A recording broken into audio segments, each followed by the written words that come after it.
open season. What's going on, guys? It's D-Ben. I hope you have a blessed day today.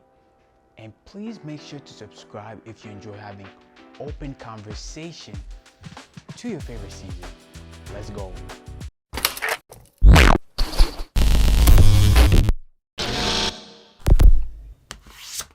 I gotta be honest with you. I used to watch Skip and Shannon's Undisputed every day, Monday through Friday, 2 hours beginning to end. Yes, I did. But the show was very entertaining, I can't lie. Very entertaining. These guys yelling out their lungs, going at each other. Boxing, as that cover pic shows, was very good.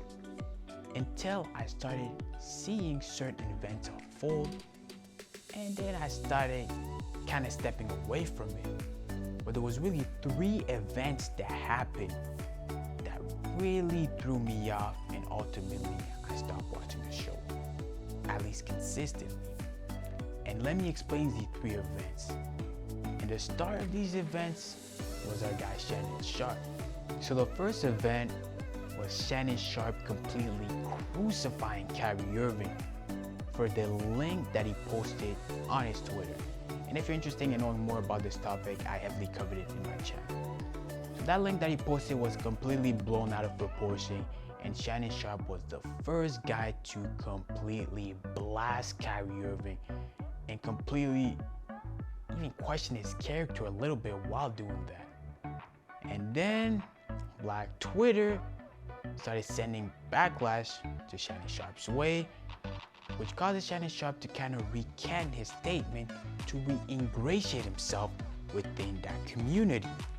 Number 2, Skip and Shannon always have these discussions where it gets at times heated. But there was always one topic that sends them through the roof, and that is regarding Tom Brady. In this instance, Skip just went on and said, "Tom Brady's better than you, Shannon." Which Shannon, I think, really felt disrespected and said, "Oh, Skip, stop showing me this low blow," right?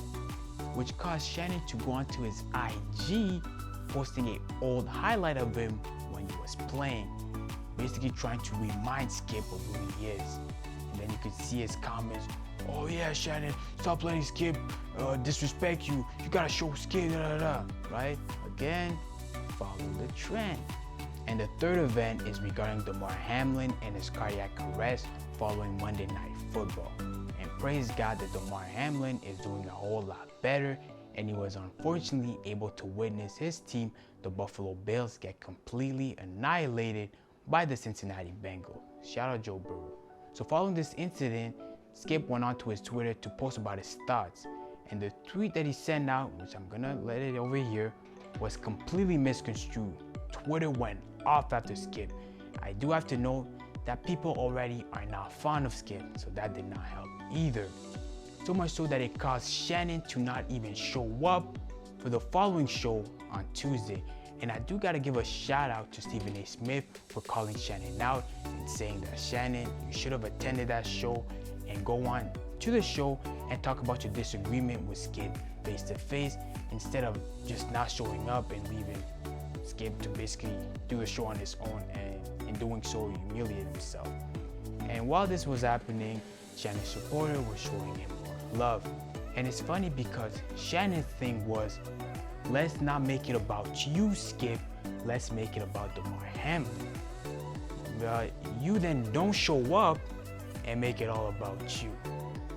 So that was just kind of funny, right? This then brings us to where we are today, when Shannon attended a game last Friday night between the Memphis Grizzlies and the LA Lakers. And it is already to note that Shannon does not like the Memphis Grizzlies for the fact that they are kind of front runners. And I do agree. They talk a lot, but they don't have a lot to show for it, right? So I can already see Shannon going to that game with a lot of pent-up energy, right? So Shannon is sitting courtside and he begins to trash talk the Grizzlies.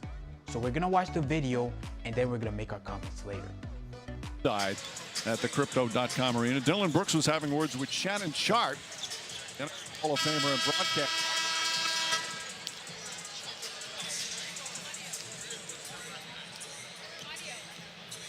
And you see Steven Adams comes over to protect his guy along with the supporting cast. And then Shannon Sharpe still talking, and T. Morant, John Morant's dad, comes over. Had an opportunity to talk to T. Morant, and he said, remember that pent-up energy I was talking about? This is it here. You can see Shannon saying, come here, come here. You can see that he's already instigating it. But luckily, Shannon caught up with Dave McMenamin from ESPN as he was going out the tunnel to kind of explain exactly what happened. Shannon told him, they don't want this smoke, Dave. They do all the talking and jockeying, and I ain't about that jockeying. It started with Dillon Brooks. I said he was too small to guard LeBron. He said, F me. I said, F you back. He started to come at me and I said, you don't want these problems. And then Ja came out of nowhere talking. He definitely didn't want these problems. Then the dad came out and he obviously don't want no problems, but I wanted anything they had. Don't let these fools fool you now. Now I have a question for you. Those comments that you just heard from Shannon Sharpe, what did they sound like? No, I'm truly asking you, what did they sound like? For me, the first thing I thought about, but that's gangster talk. Shannon's out here a gangster. This guy came out of the street of Atlanta straight to the game. Talk about they don't want these problems. Come over here. They don't want these problems. The dad didn't want the problem. Ja didn't want this problem. And you can see the video that Shannon has to be restrained. Shannon came out there talking. But it's funny that you can see in the video that Steven Adams was the first one to come forward. But as the altercation was going on, Shannon directed his attention to John Morant's dad. Clearly, he didn't want to smoke with Steven Adams. But while I listened to Dillon Brooks' version, I noticed that it was a little bit different from the version that Shannon Sharpe gave us. So Shannon Sharpe said that he told Dillon Brooks, you're too small, you can't guard LeBron. And he said that Dillon Brooks said, F you. But Dillon Brooks said that after Shannon told him that, he said he missed the shot. Take a listen. Report that he said he started the talk with you, saying that you're too small to guard LeBron, and then you swore back at him. Is that what happened? What No, I was your told him sense? he missed the shot. That's all. For some reason, I tend to believe more what Dillon Brooks said because he seemed that he didn't really want to talk about it. He just wanted to move on. He didn't even want the reporters to ask him that question. He wanted them to ask him a different question. He didn't put a lot of attention to it. And if you see the video, you can see that after Dillon Brooks said, presumably, he missed the shot, because we don't really know what he said, Dillon Brooks proceeds to exit the court because while this altercation was happening, it was during halftime. So Dillon Brooks leaves and then his teammates come to his defense. So you can see already that Brooks is not putting a lot of attention to it.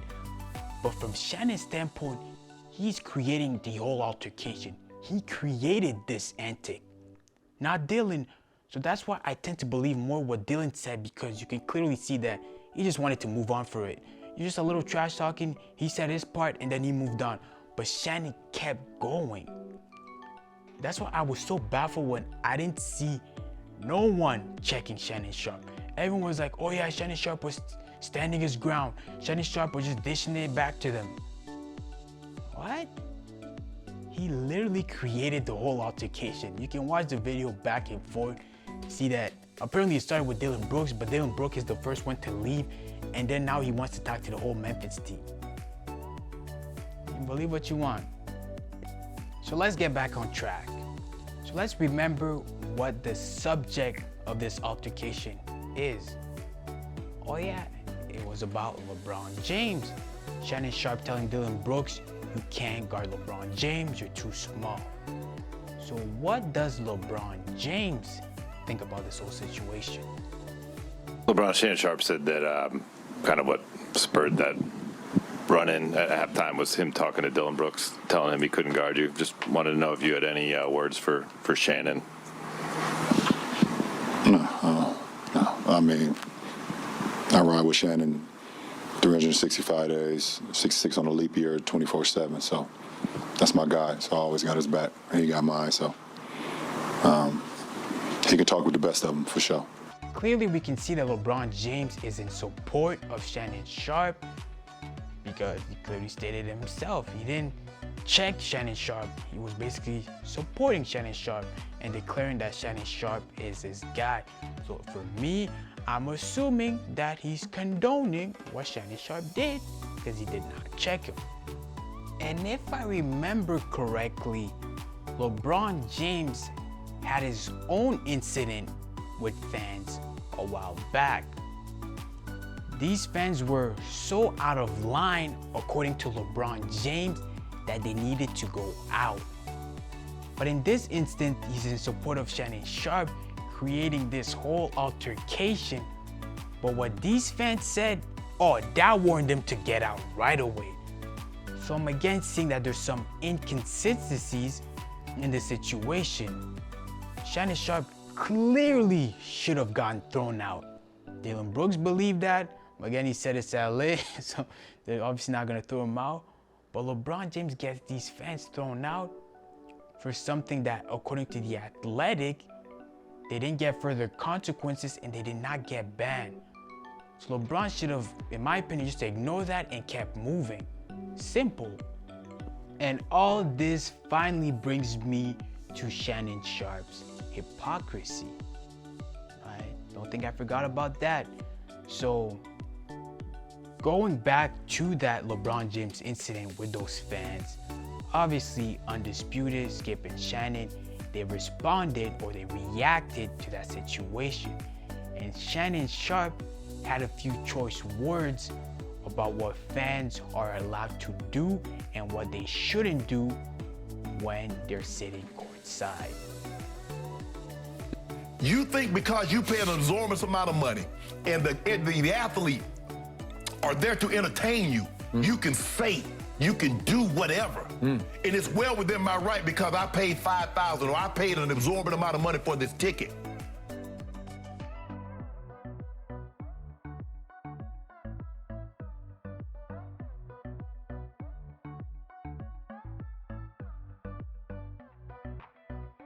Now, thanks to Jason Whitlock, I finally now understand why Shannon Sharpe wasn't ejected from the game. The sports business, they want this type of behavior. Sports TV executives prefer black gangster broadcasters and opinionists over any black broadcaster with real substance. Criminal history, gang affiliation, and off-field indiscretions enhance qualifications rather than diminish. They want to inject hip-hop into sports. That's why Shannon was able to stay. They're inviting this type of behavior. No wonder no one's gonna hold him accountable. No wonder I couldn't see any video on YouTube calling out Shannon Sharpe. I even saw this one video about Kendrick Perkins not calling out Shannon Sharpe, but responding to what Dillon Brooks said to the comments that Shannon Sharpe made about him. Like, how crazy is that? No one is calling Shannon Sharpe, right? So Shannon Sharpe can hold accountable those fans that apparently said those comments that warned them to get kicked out.